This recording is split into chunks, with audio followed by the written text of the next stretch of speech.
Another brutal day on Wall Street with chaos from tariffs sending markets tumbling for a second day in a row. This comes after China announced new retaliatory tariffs taking effect next week. The Dow dropped about 5.5% today, the worst decline since June of 2020. The S&P 500 had its worst day since March of 2020. And the Nasdaq, home to many tech companies, closed the day down more than 20% from its December record high. So what does this mean moving forward? Joe McCoy did his best to find out. He has our top story tonight. Joe? Still lots of questions, Julie. We do know so far that a couple of reasons Trump is enacting these tariffs is to force businesses to bring manufacturing and production back to America. He also hopes to get other countries to reduce their tariffs on U.S. goods. But given the massive drop in the stock market this week, many people are uncertain about the direction the economy is headed. An uncertain and frantic week on Wall Street has come to an end as President Trump's reciprocal tariff announcement sent the stock market plummeting.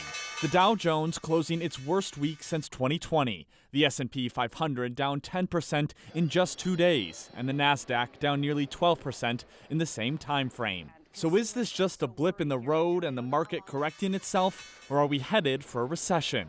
That depends on who you ask. The hope would be that the announcements were sort of the worst case scenario and that trade barriers only lessen from there as there are negotiations. David Royal, Chief Financial and Investment Officer at Minnesota-based Thrivent Financial, is more on the optimistic side that markets will rebound, but acknowledges retaliation from countries could lead to a prolonged trade war. Today, China placed a 34% reciprocal tariff on all U.S. goods imported into China. This could hurt American farmers, especially here in Minnesota, because China is one of the top consumers of U.S. soybeans. Secretary of State Marco Rubio saying this morning that the global order of trade needs a reset. We can't continue to be a country that doesn't make things. We have to be able to make things to provide jobs for Americans. J.P. Morgan analysts now predict the U.S. and broader world economy both have a 60% chance of sinking into a recession this year.